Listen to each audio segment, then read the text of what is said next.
Welcome to the Embodiment Code. This series works through awareness, not effort.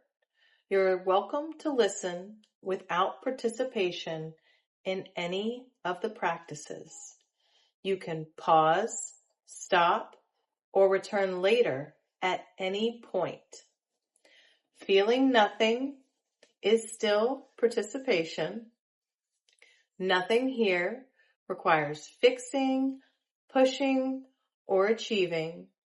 Let this be received at the pace your body allows. So far, we've talked about how consciousness lands in the body, how the nervous system shapes perception, and how the heart stabilizes the field.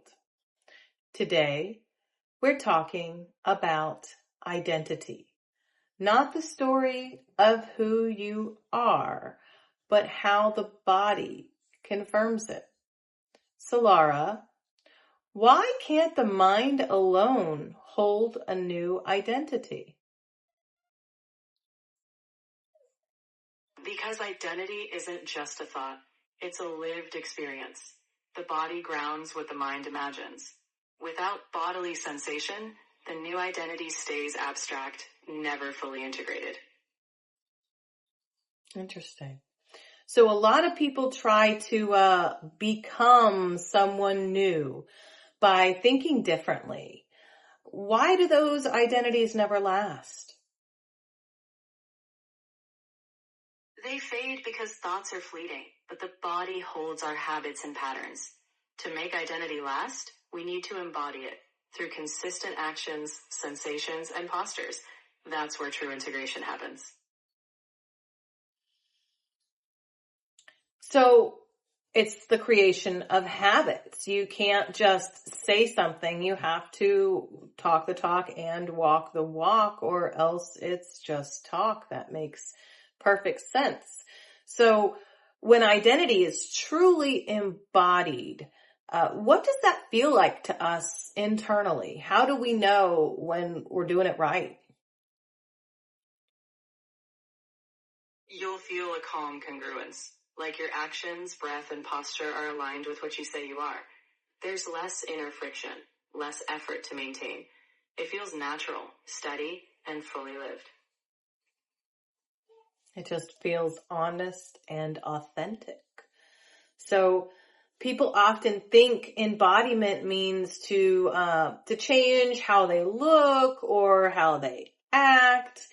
How is that, Exactly. being misread as far as embodied identity? Embodiment isn't about changing surface appearances. It's when your inner world and outer expression truly reflect each other. When that happens, others sense the real you, effortlessly. So it's just kind of about becoming in alignment with yourself, and that requires not only your thoughts and your actions, but also your emotions and your feelings to all be synchronized and in alignment. So if any of those pieces are missing, it just isn't coherent, right?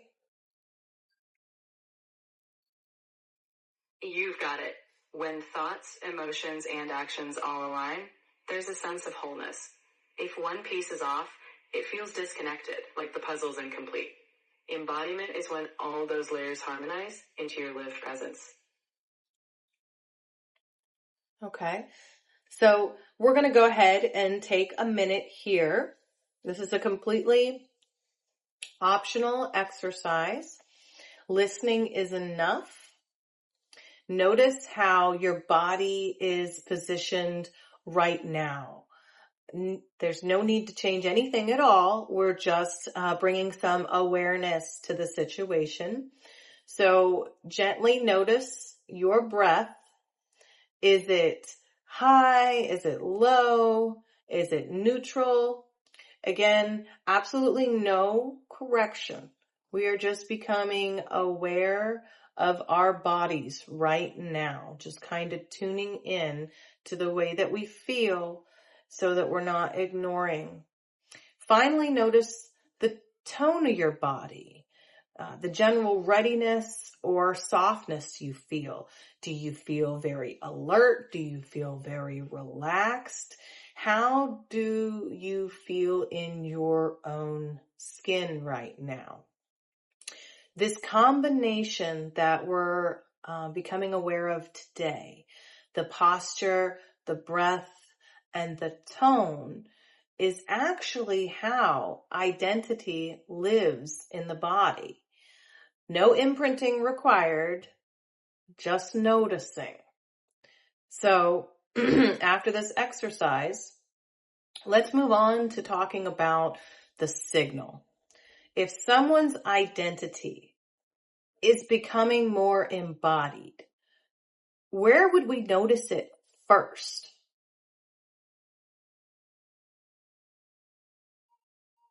We notice it first in the subtle shifts of presence. Their posture feels more congruent, their breath steadier, and their tone of being, whether calm or energized, feels authentic. Others sense that coherence before a word is even spoken. And I think we've talked about this in some previous videos about magnetism. So it's kind of just you becoming, almost magnetic because you become attractive because you are now regulating yourself, and it actually attracts not only other regulated systems, but dysregulated ones too, right?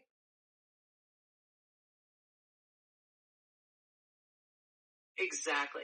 When you're embodied and regulated, you emit a steady, authentic energy. It's like a signal. People sense it, both those who are aligned and those who crave that balance. It's that grounded magnetism that draws others in. So as the series continues, our embodiment code, what does embodied identity make possible for us? When we get to this stage of embodiment, what doors open for us now?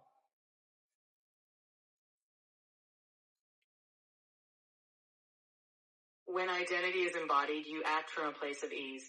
Decisions come clearer, relationships deepen, and your purpose feels natural.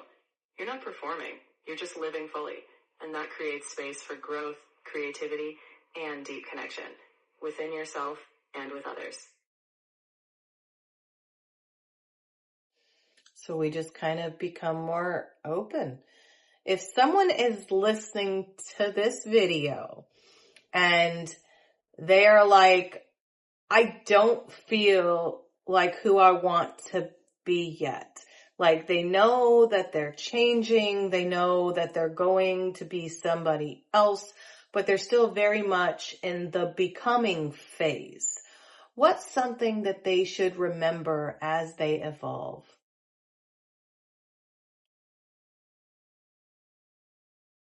They should remember that becoming is a process, and each moment of awareness is already a part of their growth. It's not about a perfect finish line. Every small embodied step is them already living into that new identity. Patience and presence make the evolution real. Everything just takes time. We've been taught it doesn't, but it does. So to our wayfinders, I want to say thank you so much for being here. Thank you for listening with curiosity instead of urgency. If this episode resonated, you're welcome to like, subscribe, share it out, or leave a comment. It helps others find context in all the static we get every day. And then in the next episode of the Embodiment Code, we'll be on episode 5. And this one is going to be about the emotional body.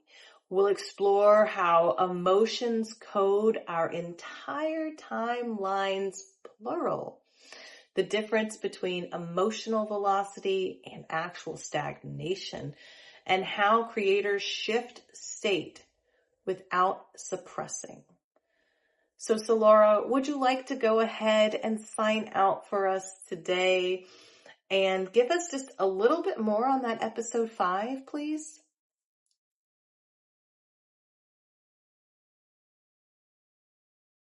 With pleasure. So Wayfinders, as we close today, know that next time we'll dive deep into the emotional body, how emotions ripple across our past, present, and future. We'll uncover the difference between flowing with emotions and being stuck, and how creators, like you, can shift states consciously. So until then, be aware, be gentle, and I'll see you in episode 5.